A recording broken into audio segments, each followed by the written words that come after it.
nossas avós já diziam, saco vazio não para em pé. A alimentação faz parte da nossa sobrevivência, mas vai muito além disso. Pense num prato que você adora. É inevitável, a boca logo se enche de água. Cozinhar é transformar os alimentos, é criar delícias. E é pensando assim que cada vez mais gente tem se dedicado à gastronomia, seja como ganha-pão ou apenas para partilhar esse prazer com quem se gosta. Caminhos da reportagem de hoje vai viajar nesses sabores. E não estranhe, afinal, cozinha e televisão tem tudo a ver.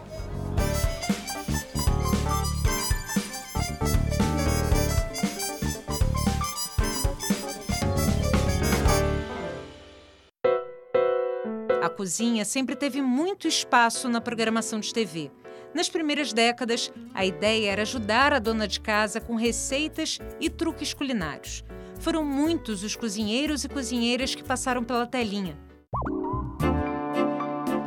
Só que de uns tempos para cá, o trivial ganhou requinte. A culinária foi se sofisticando na TV. Ao invés de cozinheiros, chefes de cozinha.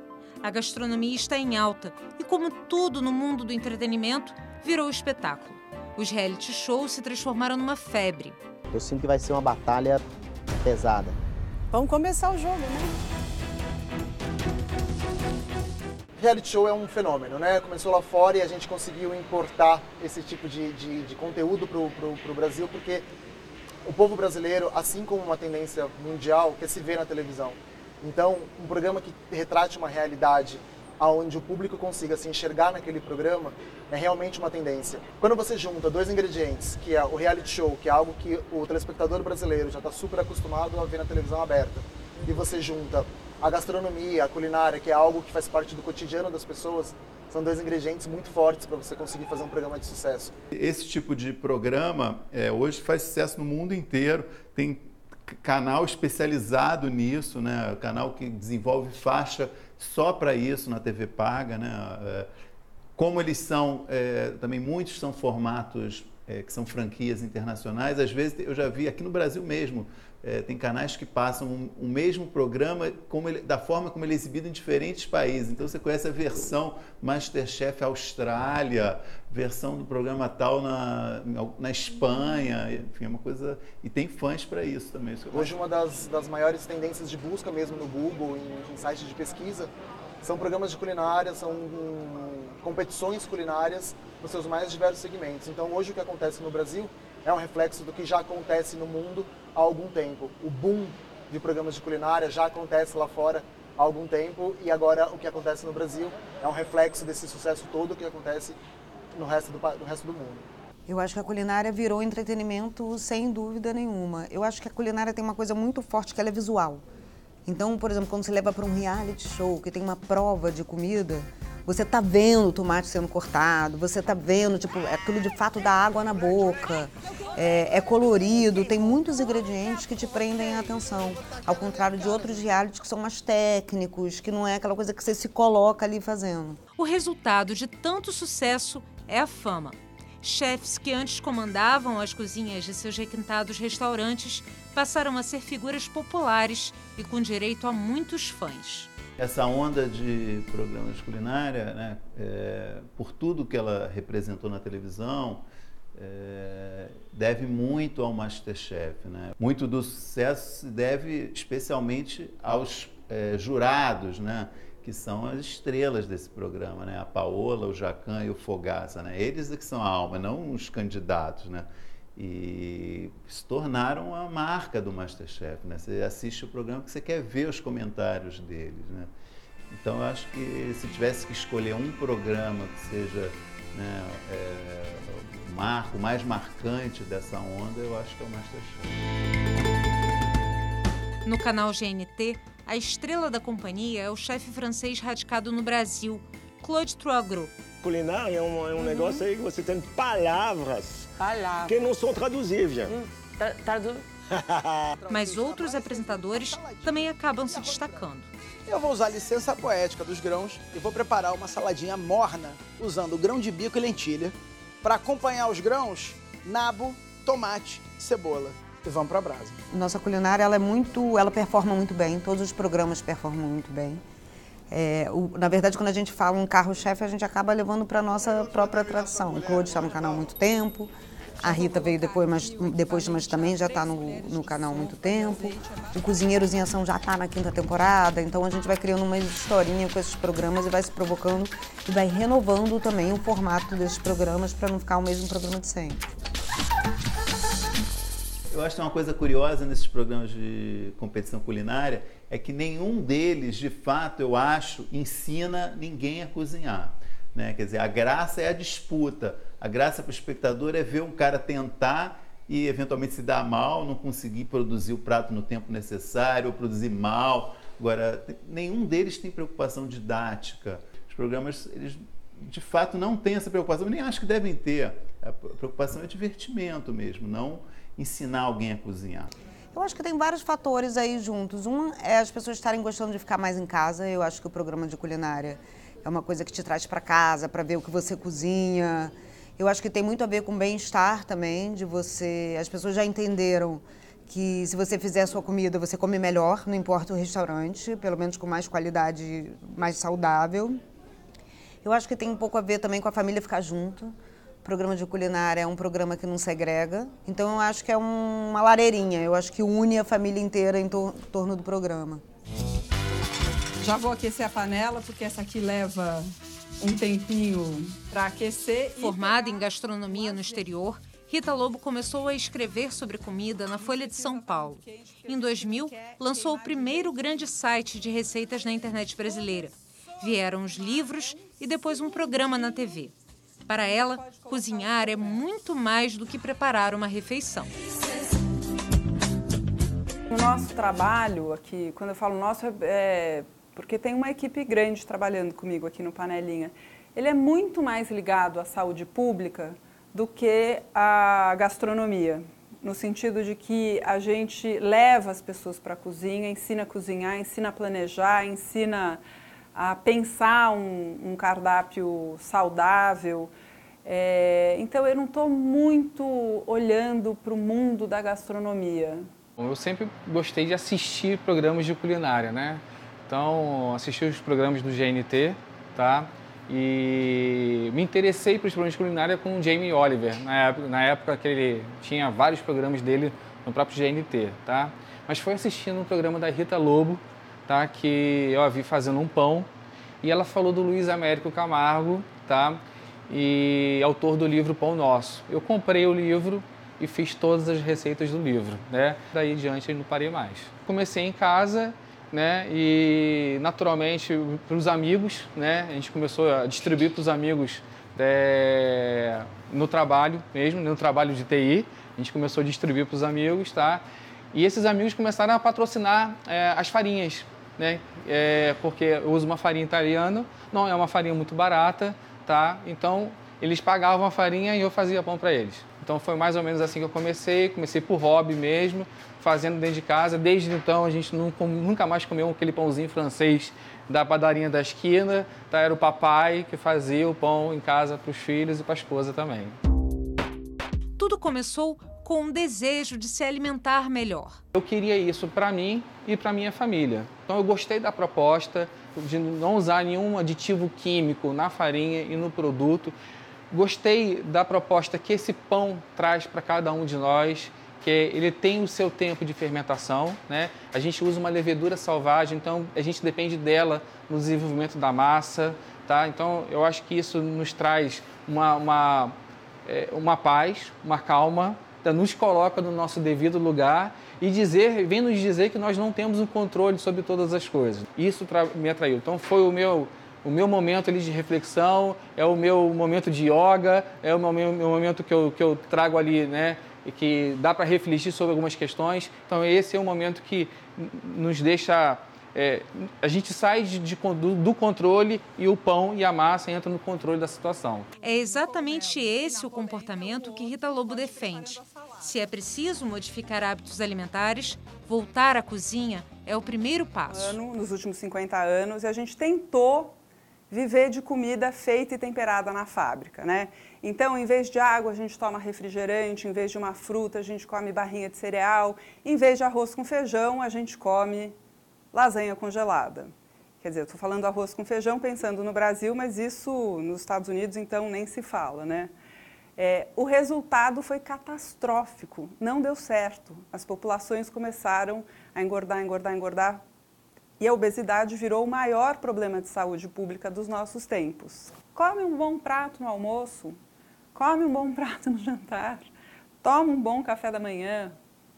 Né? Eu acho que esse é uma boa estratégia para quem quer melhorar a alimentação e, consequentemente, perder aqueles quilinhos extras que estão vindo de um tanto de aditivos químicos, coisas que as pessoas vão colocando para dentro sem nem se dar conta. Para Rita Lobo, essa mudança só é possível se houver o envolvimento de todos. A gente precisa voltar a comer a comida como no tempo dos nossos avós, mas de outro jeito.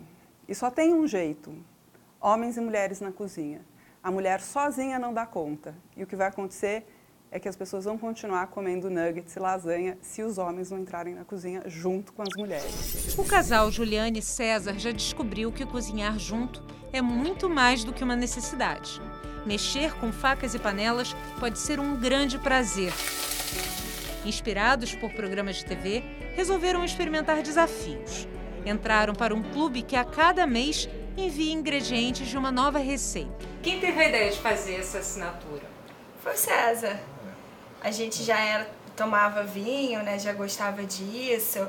E de ir a bons restaurantes, fazer uma boa refeição. E ele teve a ideia da gente poder fazer isso em casa. E como é que vocês conheceram o clube de assinatura? Eu recebi um e-mail promocional, né, pelo cartão de crédito que me ofereceu esse produto, né, para fazer assinatura pelo cartão. Eles mandariam mensalmente, né, eu sabendo que ela gosta muito desses programas de culinária ali.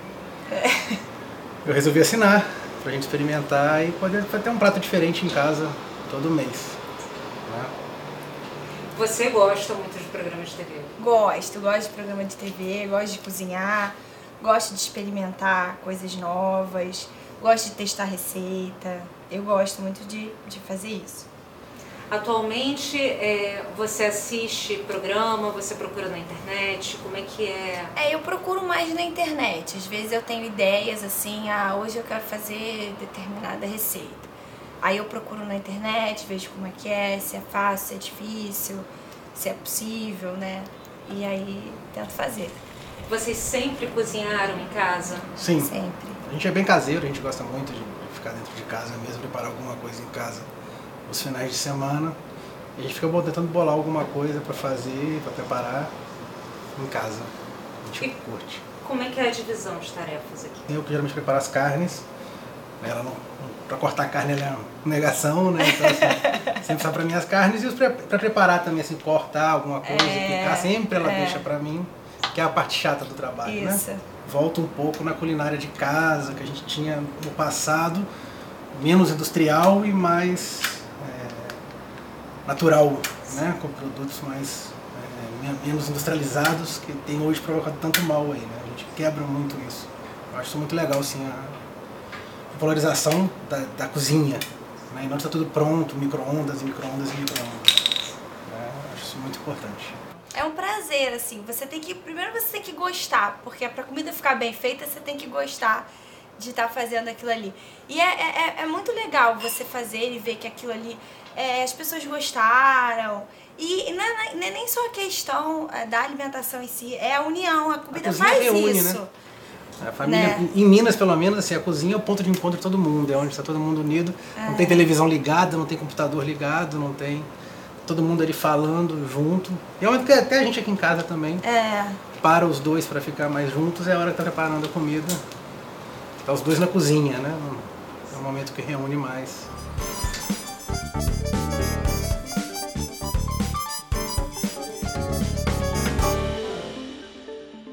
A onda de valorização da gastronomia despertou em muita gente o desejo de empreender, ou seja, abrir um negócio e ser o próprio patrão. E o interesse por produtos e serviços diferenciados vem mexendo com o setor. Um restaurante Aquilo, por exemplo, pode acabar dando lugar a uma hamburgueria artesanal. Antigamente nós íamos para um restaurante para comer Então, íamos ao restaurante, comíamos, bebíamos, estava tudo certo e íamos embora. Hoje em dia não, hoje em dia é a experiência. Então, o que é a experiência? É a experiência do atendimento, é a experiência do lugar, do ambiente. Não é? Então, tudo isso mudou. Antigamente, nós não nos precisávamos preocupar tanto com a parte de decoração de um restaurante ou de uma hamburgueria como hoje. Então, hoje, as pessoas vão à espera de vivenciar uma experiência. O investimento no visual foi grande. Uma atmosfera mais moderninha que fosse capaz de atrair os dois públicos principais da casa, executivos e estudantes. Eu acho que traz uma proposta diferente de um lugar descontraído, assim, para você encontrar com seus amigos depois do trabalho, depois da faculdade. E serve como uma refeição também. Por exemplo, você pode um dia da semana substituir uma refeição normal, tipo arroz, feijão, uma coisa mais saudável, por uma coisa mais descontraída, como se você fosse num bar tomar cerveja e comer petisco, só que é um hambúrguer, então alimenta mais. Eu prefiro o podrão, mas o hambúrguer deles é bem gostoso. Eu venho aqui geralmente também porque é perto do estágio, da faculdade. Então, geralmente, quando eu faço prova com os meus amigos, a gente marca de vir pra cá depois da prova para descontrair um pouco. O cliente, quando vem aqui, o que é que ele espera?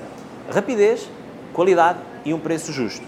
Quem trabalha não tem 2 horas para almoço, geralmente tem 40 minutos, então nós temos muito cuidado com relação a isso.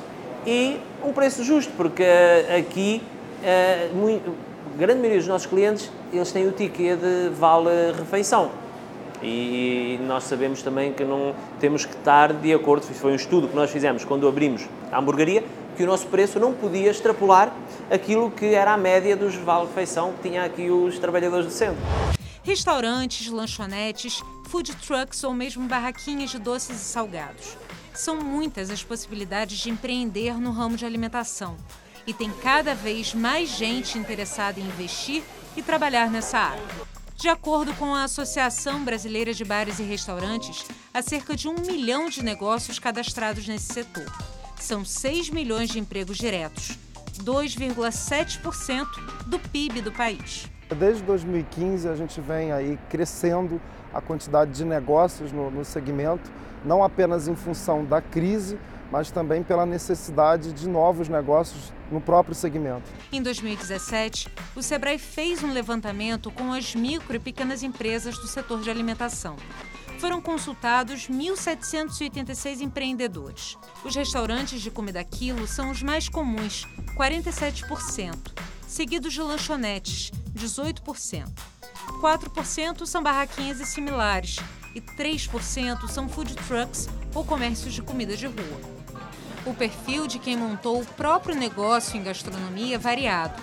Uma boa parte dessas pessoas precisou encontrar uma nova fonte de renda. Mais de 50% deles hoje estão desempregados e empreenderam não porque encontraram uma oportunidade, mas sim por necessidade de ter uma renda. São essencialmente das classes C, D e E, empreendem também em serviços, em serviços gastronômicos, mas também conseguiram empreender com um produto alimentício. O perfil é jovem, que vai entre 24 até 35 anos, que é exatamente a maior taxa de desemprego no país, que são pessoas que estão empreendendo nesse segmento. Para que o negócio nesse setor possa ser realmente lucrativo, não basta apenas disposição. É grande a quantidade de estabelecimentos que fecham com pouco mais de 1 ano de atividade. O motivo, na maioria das vezes, é falta de planejamento. O primeiro erro é exatamente esse, né? Não identificar uma oportunidade, não ter pesquisado. Eu acho que vai dar certo, eu vejo a necessidade nessa região de ter realmente um restaurante assim ou assado, e aí por um achismo próprio ou apenas da família decide empreender. E aí o que acontece é que a falta de pesquisa não mostra tendências, não mostra quem é o público-alvo, quem é que vai consumir, qual vai ser o ticket médio da refeição para aquele público-alvo.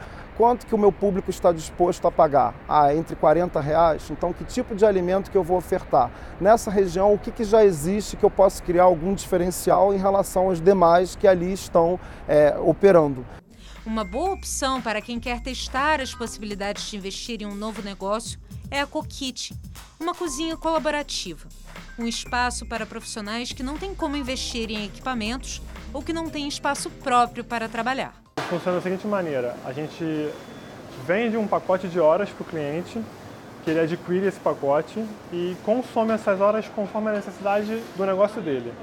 Então existem momentos que a gente tem na cozinha mais de uma empresa trabalhando ao mesmo tempo, de forma harmônica, porque cada um fica na sua bancada e compartilha os grandes equipamentos que estão atrás da gente, são o forno combinado, o forno a lastro e o fogão industrial, tá? Dessa maneira, esse é o básico da cozinha colaborativa. Cada um fica na sua estação de trabalho e compartilha os grandes equipamentos. Preparadas, as pessoas que decidem encarar um novo ramo têm mais chance de sucesso. Eu senti que o Rio de Janeiro precisava de um espaço desse, uma cozinha colaborativa, que poderia auxiliar esses pequenos empreendedores e donos de restaurantes e food trucks. E a Cook Kitchen existe há mais de um ano e fomenta esse mercado de gastronomia para ser um suporte para esse pessoal poder evoluir também. Os food trucks são um exemplo clássico dessa busca pelo mercado da gastronomia. De uma hora para outra, eles ficaram na moda e se multiplicaram, principalmente nos grandes centros. Mas a onda passou e só uma minoria conseguiu se manter. Como todo bom de negócio, você tem uma explosão. Em 2013 surge com muita força no Rio de Janeiro, você sai de 10, 15, 20, 30, 35 carros para 200 numa velocidade imensa. Quando todo o mercado está subindo, maravilha, está todo mundo nadando na onda, está todo mundo surfando esta onda, é uma maravilha. Quando o mercado se equilibra, que você começa a ter competidores do mesmo nível de produto, competidores em termos de qualidade de gestão e tudo isso, você começa a equilibrar. E aí não tem jeito, você vai ter que ter, vão acontecer, alguns vão desistir, outros vão se profissionalizar e alguns vão continuar no mercado fazendo o seu trabalho. A gourmetização também foi outro aspecto negativo. Em busca de um retorno rápido dos investimentos, muitos empreendedores acabaram pagando pela cobiça. Houve sim no boom uma gourmetização, talvez um erro não pensado, mas assim, consequente do grande boom que os eventos tiveram. Então as pessoas realmente elevaram alguns preços, os custos dos eventos eram muito altos. Então tinha todo um cenário montado. Mas eu acho que aquilo que eu te falei, com a chegada do equilíbrio do mercado e até uma queda, você começa a equilibrar os preços. E hoje, sinceramente, são poucos os clientes que reclamam por um preço assim ou assado. O que o cliente quer realmente, e eu entendo isso, quando falta dinheiro no mercado, o que o cliente mais quer é que o pouco que ele gaste ou o que ele vai gastar, ele gaste com qualidade. Quem se planejou melhor, resistiu. O Alexandre já está há 3 anos à frente de um food truck de batata rochi. A ideia era de que o negócio fosse um complemento de renda, mas aí veio a crise. Eu trabalhava com construção e mineração, foram 25 anos desse ramo, trabalhando com equipamento pesado, né? Completamente diferente de comida, gastronomia de rua, vamos falar assim. E quando veio a crise, que o mercado de construção e mineração parou aqui no estado, né? É notório, até hoje ele está meio que rastejando.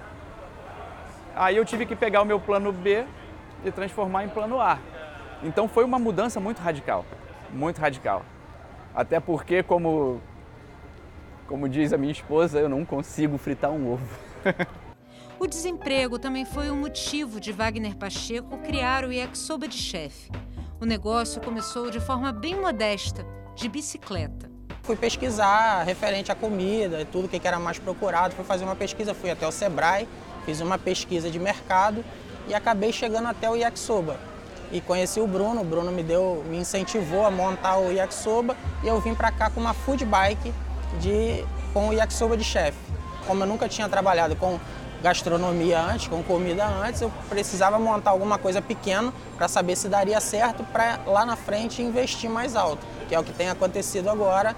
Eu investi já num container e aí tem ido, a gente faz um delivery quase no Rio todo, então tá dando certo, graças a Deus. O segmento de gastronomia, ele exige do empreendedor um conhecimento técnico muito maior do que qualquer negócio. Muito em função da experiência de consumo que o usuário precisa ter. Eu não posso ter mais um negócio, eu preciso criar algum diferencial neste segmento.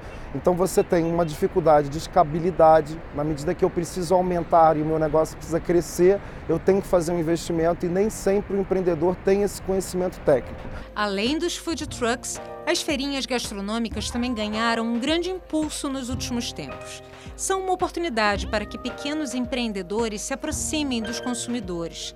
É o caso da ex-guia de turismo Fabiana Schmeadek. Nas suas idas e vindas pelo mundo, a trabalho, se apaixonou pelo waffle belga e decidiu apostar nesse saboroso investimento para montar um novo negócio. Eu fiquei com vontade de mudar de profissão. Então, há 4 anos atrás, eu realmente tomei a decisão e mudei totalmente. Saí do turismo, fui estudar gastronomia no Senac e no final do curso fiquei com vontade de trazer um pouco da cultura da gastronomia da Bélgica para o Brasil. E aí eu retornei para lá para fazer um estágio num restaurante e numa padaria e pouco a pouco fui pensando em quais produtos que seriam novidades aqui no Brasil e que tinha a ver com a nossa cultura também do brasileiro. E fui pensando e aí me veio a ideia dos waffles. Foi assim que começou a minha história na gastronomia. Logo surgiram novas oportunidades com as quais Fabiana nem sonhava. Nós estamos fazendo 3 anos. 3 anos da marca. E na feira, dentro da feira, acabou acontecendo um outro caminho, né, para a minha marca, para os waffles, que é o fornecimento para cafeterias, restaurantes. Foi uma coisa inesperada, eu pensava a longo prazo nisso, mas aconteceu mais rápido devido a gente estar presente numa feira de tanto movimento, com tantas pessoas que estão procurando produtos artesanais. Por mais estranho que pareça, os waffles foram parar até numa cervejaria. Tudo começou quando a gente fez um Belgian Week. Ano passado a gente fez uma programação específica de belga, com cervejas belgas e comidas belgas. Então a gente conseguiu o contato dela e com isso a gente passou a colocar no evento o waffle belga, que foi um grande sucesso, então a gente colocou como fixo no cardápio e desde então ele nunca mais saiu. Faz muito sucesso, porque tem gente que vem aqui exclusivamente só para isso, por incrível que pareça.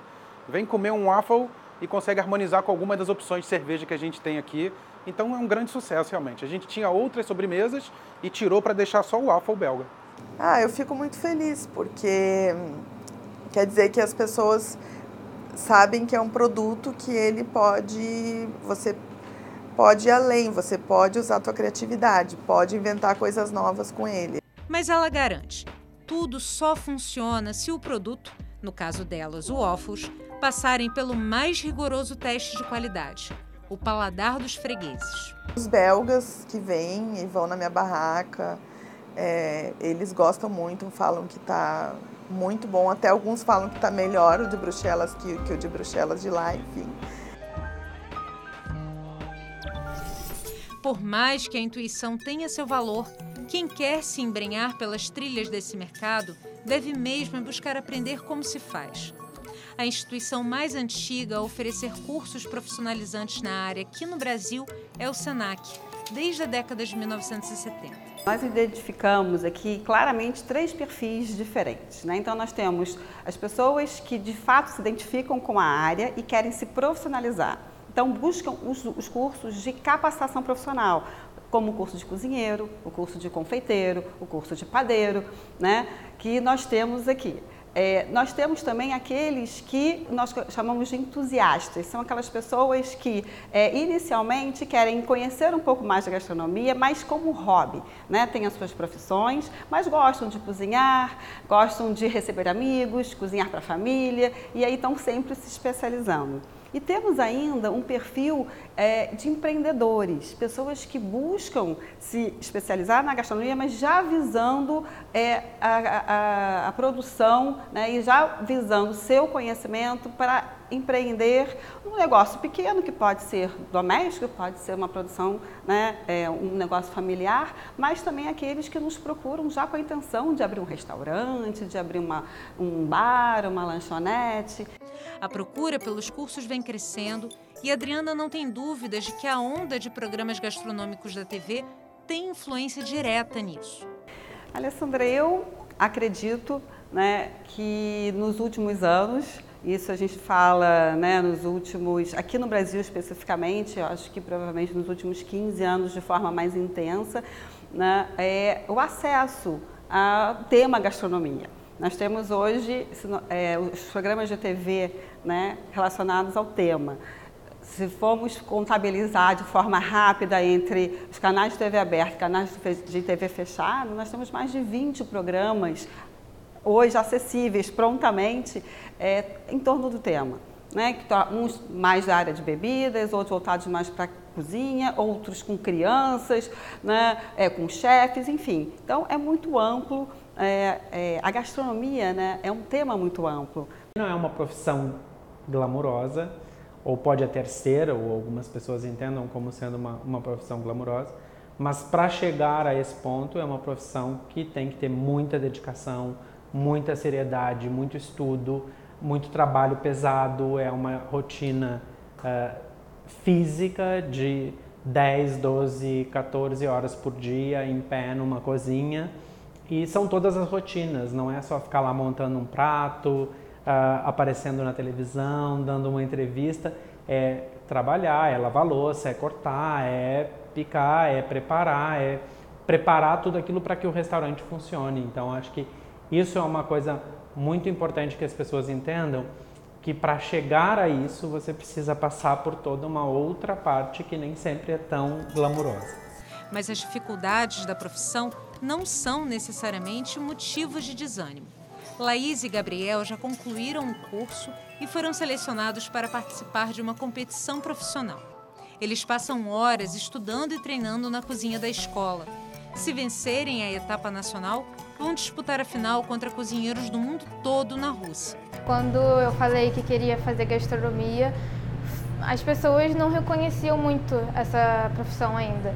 Estava muito recente, ainda não tinha esses programas assim de competição, nem nada na televisão sobre gastronomia, ainda era bem recente. E aí quando eu falei para minha mãe, ela ficou, nossa, gastronomia? Eu não vou dizer que ela não me apoiou, porque ela sempre me apoiou, mas ela ficou meio confusa. E aí, quando eu comecei, ninguém dava nada por mim, né? Porque eu nunca fazia nada bom em casa. Mas aí eu comecei a melhorar sempre, cada vez mais, e aí hoje eu tô aqui. Meu pai e minha mãe, eles perguntaram, você quer isso mesmo? Quero, pai, quero. Tem certeza? Tem, porque novo, né? Eu ainda sou, mas eu era bem mais, mas tem certeza que é isso? Quero. Então vai, corre atrás e seja o melhor. O orientador dos dois é o chefe Joca Mesquita, que entende bem a opção dos jovens cozinheiros. Ele mesmo se formou em geografia antes de se encantar pelo mundo das panelas. Eu venho de uma família de cozinheiros, minha mãe, meu tio, minha avó, eu sempre cresci nesse ambiente, né? Mas eu também cresci em fazenda, com muito contato com a natureza, com o meio ambiente, essas questões todas agrárias, etc. E sempre me encantou muito isso. E a princípio eu ia seguir a carreira do meu pai, né? Eu ia fazer direito. E aí no finalzinho eu descobri que a PUC tinha recém lançado um curso de Geografia e Meio Ambiente, uma geografia com uma ênfase em meio ambiente. E aí eu não pensei duas vezes. No meio para o final da minha graduação em Geografia, o meu irmão me presenteou com um curso na Unirio de gastronomia. Na época era um dos primeiros cursos no Rio, e eu fiz, me encantei. Terminei o curso e fiz eu sempre gostei de Geografia, então eu levei os dois, né? Foi um momento bem difícil na minha vida, que eu fazia geografia, fazia o Unirio à noite, eu ainda estagiava em restaurante. A gastronomia acabou vencendo e hoje Joca passa sua experiência para quem está começando. O chefe acredita que seus dois pupilos têm as características necessárias para seguirem em frente na competição. No meu entendimento, a principal questão de um chefe de cozinha é a sua capacidade de sobriedade e de tranquilidade, porque é um ambiente muito estressante, é um ambiente muito maçante, é um ambiente muito difícil, muito rigoroso. Então, se a pessoa não tiver calma, tranquilidade e conhecimento, ela meio que não se cria nesse ambiente. Fora isso, ela tem que ter um espírito de liderança e, provavelmente, tem que ser nato. Então, você precisa estar muito centrado naquilo que você está fazendo. Então, basicamente, é isso, é segurança, liderança, sobriedade e calma. O que eu estou mais gostando é que eu estou conhecendo grandes chefes, estou trabalhando com eles estão me ensinando e a gente está cada vez aprendendo mais. E isso está sendo uma coisa muito, muito boa. Há um tempo atrás, a minha expectativa era outra da minha realidade agora. Eu planejava abrir uma confeitaria, mas hoje eu planejo ir para a Rússia, entende? Então, os meus caminhos foram trilhados de uma maneira totalmente diferente da qual eu estava planejando. Mas está sendo maravilhoso de qualquer forma. O mundo da gastronomia oferece um cardápio variado de oportunidades. Receitas tradicionais, novas propostas, releituras, alimentação sustentável. Cabe a quem quer trabalhar nessa área buscar o seu caminho. Silvia Capucci nasceu na região da Emília-Romanha, mais ao norte da Itália. Aqui no Brasil, até para não negar as origens, decidiu resgatar os pratos tradicionais da família. As aulas de culinária italiana acontecem na cozinha da casa dela. E o método utilizado por Silvia surpreende os alunos. O primeiro contato com os ingredientes é de olhos vendados. Tem coisas novas na frente de todos vocês. Fique à vontade, tá? Muitos anos atrás, eu fiz teatro sensorial. Estava ainda na Itália. E aí achei uma coisa maravilhosa essa técnica de teatro, onde você permite de trabalhar todos os teus sentidos. Você vai trabalhar o teu tato, o teu olfato, a tua audição, mas você coloca todos eles em primeiro plano, são todos importantes. Então nasceu essa possibilidade de juntar a gastronomia com o sensorial. Acho uma coisa muito bacana descansar um pouco os olhos, que a gente usa sempre eles em tudo. Eles são o nosso primeiro órgão, o primeiro sentido é olhar, não pensa no tudo o resto que a gente tem e dá essa oportunidade. Depois é o momento de aprender a fazer a massa, cortá-la e recheá-la. Pressa é um ingrediente que não está na receita. A referência não podia ser melhor. O caderno de receitas da avó. Quando você sabe se é claro ou gema? Então, só porque você decide. Se bota gema vai ficar mais amarela, se bota clara fica mais clara. Não tem nenhum problema. É que um ovo inteiro, às vezes, atrapalha, não ajuda. Cozinho por paixão que faz muitos anos. Na real, eu comecei muito lá atrás, olhando para minha avó, fazendo capelete em casa, na casa dela, fazendo os almoços do domingo. Sempre fiquei do lado dela olhando e também do lado da minha mãe, mas nunca cheguei a ser assim, aquela de mão cheia, fazendo todo dia. Sempre deixava elas fazer, eu brincava do lado delas, mas sempre ficou uma grande paixão. A comida sempre fez parte das nossas casas, seja da minha avó e dos meus pais. Então, sempre foi comum se sentar em volta de uma mesa, se ajudar para fazer comida. E todo mundo sempre gosta e gostou muito de ficar cozinhando, comer comida feita em casa. Sempre teve aquele tempero diferente, aquele amor, aquele carinho. Comecei a fazer comida para mim. E me veio muito natural em começar a fazer para mim, para os amigos, oferecer o almoço. E aí começou a ser o meu trabalho, de trabalhar com comida, dar aula de comida italiana, principalmente de massa caseira, botar as pessoas para aprender a entender como é botar a mão na farinha, quanto é bom e quanto é simples, mas que coisas deliciosas possam sair dessa aula. Aprender a mexer de uma forma muito natural, carinhosa e amorosa com os alimentos. Se faz comida com amor, gente. Não desconta a raiva na comida, porque ela não tem nada a ver. Usa a comida para se curar. É maravilhoso.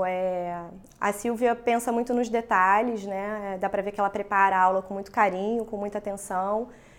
Então o processo é leve, é divertido e, como ela falou, né? Uma coisa simples que você vai aplicar no seu dia a dia. Então você curte fazer a aula e depois você vai ter o seu momento também de prazer num momento posterior, né? Com as pessoas que você gosta. Então 100% aplicável e muito agradável e divertido. Acredito muito que o tempero do amor da minha avó sempre foi o melhor, então tento de transmitir isso, o amor quando resgato as receitas, quando ofereço essas aulas para as pessoas, de poder eles sentir isso, passar para minhas veias, que é aquilo que passou com a minha avó comigo, muito amor e muito carinho.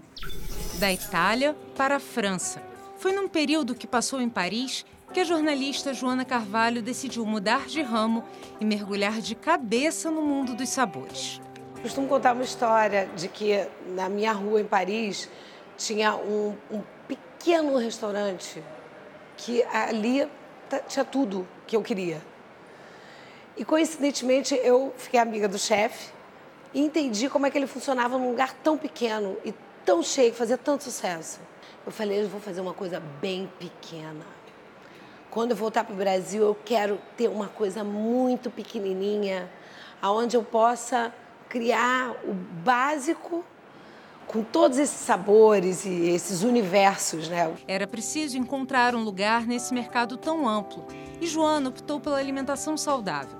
Além do bistrô, passou a oferecer uma grande variedade de saladas e pratos leves para a viagem. Eu acredito que o que está acontecendo no mundo é um caminho de volta mesmo, uma revolução que o ser humano tem que encontrar novas alternativas para sobreviver na Terra. Só que isso também é um caminho para dentro. Então, quer dizer, não adianta você pensar no alimento se você não pensar no que você está colocando para dentro de você. Porque nós somos o que nós comemos. Então, é uma revolução que começa de dentro porque a gente está mais preocupado com a nossa saúde do que com a saúde do planeta. Então, é positivo, mas ela tem que ser vista de uma forma global.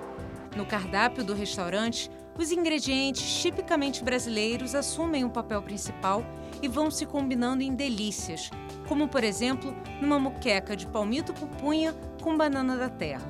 Para Joana, esse resgate do que é nosso e a volta das pessoas à cozinha são fatores muito importantes. A pesquisa do alimento no Brasil e essa paixão que, de repente, surgiu de todo mundo querer cozinhar, né? Isso é muito positivo, é lindo, né? Porque a gente não tem muito essa tradição, principalmente nos grandes centros urbanos, a gente não tem a tradição de cozinha em casa, né? A gente tem muita gente cozinhando na casa dos outros, né?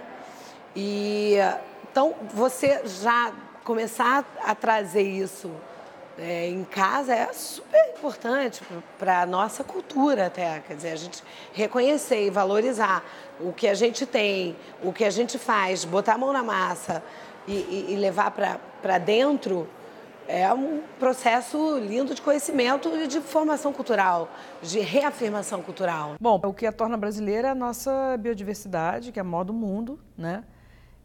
Já muito dizimada pelo mau uso, né, da nossa natureza, mas isso é a coisa principal. E depois a miscigenação, né, do brasileiro. Então a gente junta 3 culturas, a cultura indígena, que tinha muito extrativismo, tinha mandioca como principal agricultura e tinha pesca, caça, as ervas, tinha muita coisa misturada também com a parte ritualística, de religião e tal. A parte europeia, né, que é o que a gente mais conhece, e a parte africana, que também que veio com os escravos e que ficou. A gente juntou isso tudo, misturou com a biodiversidade e pronto, deu a cozinha brasileira. Tereza Corção foi uma das primeiras grandes chefes de cozinha a acreditar no resgate das receitas tradicionais. Hoje, essa ideia virou tendência e a cada dia mais restaurantes usam e abusam de ingredientes brasileiros. Eu faço uma distinção entre cozinhar com produtos brasileiros e cozinha brasileira. São 2 coisas bem diferentes e as pessoas confundem muito isso, né? Ah, fulano é ótimo em cozinha brasileira. Quando você vai ver, usa os ingredientes brasileiros com criações, às vezes maravilhosas, mas que a receita em si não tem a ver com a nossa cultura. Às vezes é uma tempura totalmente de técnica japonesa com ingredientes brasileiros. E mais, você acaba, de uma certa forma, colocando em segundo plano as tradições.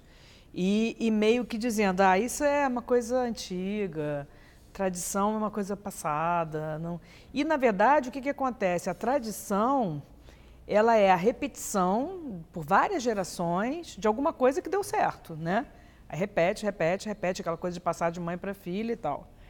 Então, é uma receita preciosa, lapidada. É isso que eu busco, essas receitas tradicionais. Às vezes eu acabo criando algumas também minhas, mas o meu maior prazer é encontrar uma receita tradicional e fazer ela da melhor forma possível, com os melhores produtos possíveis. Se você pega uma receita tradicional, como eu tenho agora, por exemplo, O meu prato da Boa Lembrança novo é uma muqueca de carne seca, com farofa de camarão defumado e farinha de copioba e dendê, e um feijão doce. Essa receita é uma receita típica do sertão da Bahia.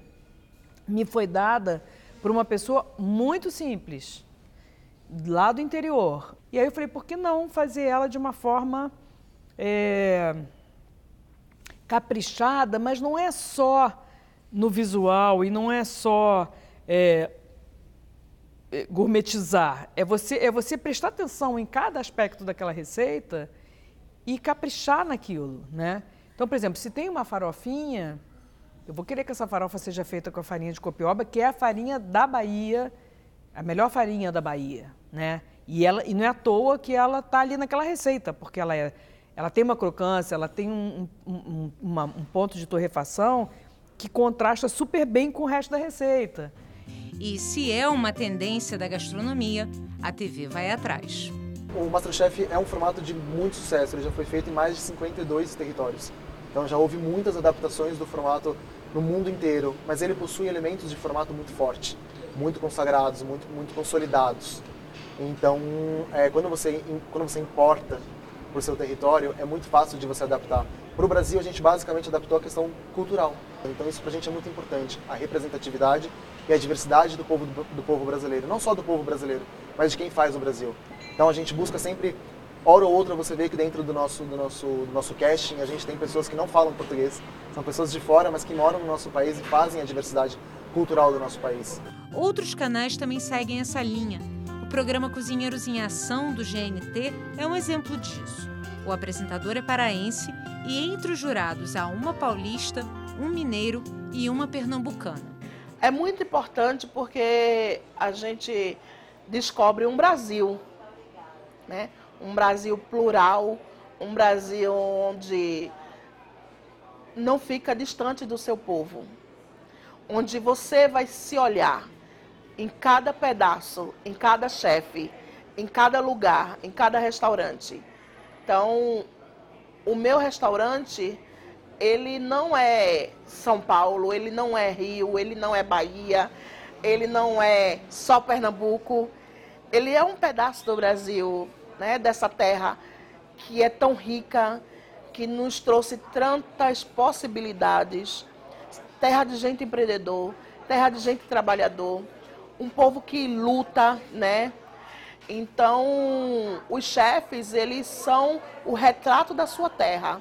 Eles são o cartão postal da cozinha de sua terra. Outra coisa que eu acho que também muito importante do programa de culinária que acaba acontecendo no Brasil é que reflete muito a nossa cultura, né? Então, a gente tem uma culinária muito rica e muito dividida por territórios.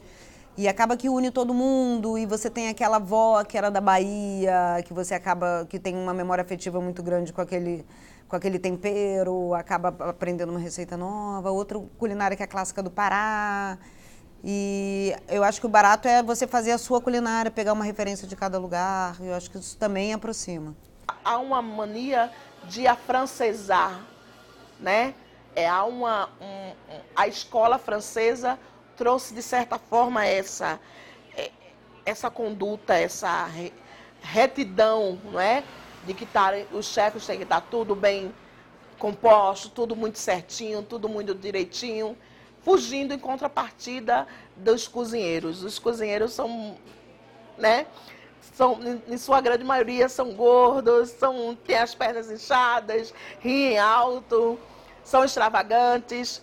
Então, eu acho que nós, cozinheiros do Brasil, a gente tem um pouco disso. A gente é cozinheiro tentando ser chefe, mas a gente, na verdade, quando bota pra gente fazer os pratos, aí é que a gente se transforma.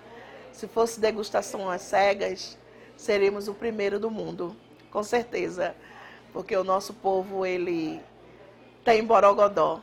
Eu acho que para mim cozinhar é transformar. É transformar uma matéria-prima num prato gostoso, né? É transformar o humor das pessoas, né? É transformar o meu conhecimento daqueles alimentos. Para mim é assim, Eu acho que é uma atividade mais lúdica do mundo. Para mim é mágico. Para mim, cozinhar é uma... E eu acho que é por isso que hoje em dia está muito valorizado, porque eu acho que é um momento muito potente nessa mágica, né, de transformação. Para ser chefe de cozinha, você tem que ser apaixonado. Apaixonado pelo que você faz. Se você não coloca amor na comida, não adianta. Não adianta escola, não adianta cordon bleu, não adianta nada. Tem que ter paixão ali, tem que botar aquilo ali com energia, mão boa. Eu sou muito feliz e eu sou mais feliz ainda quando as pessoas dizem que comeu a minha comida e que foi uma experiência boa e que foi inesquecível e que elas vão voltar. Se voltar é porque é amor, né? Ninguém vai voltar para o que não presta.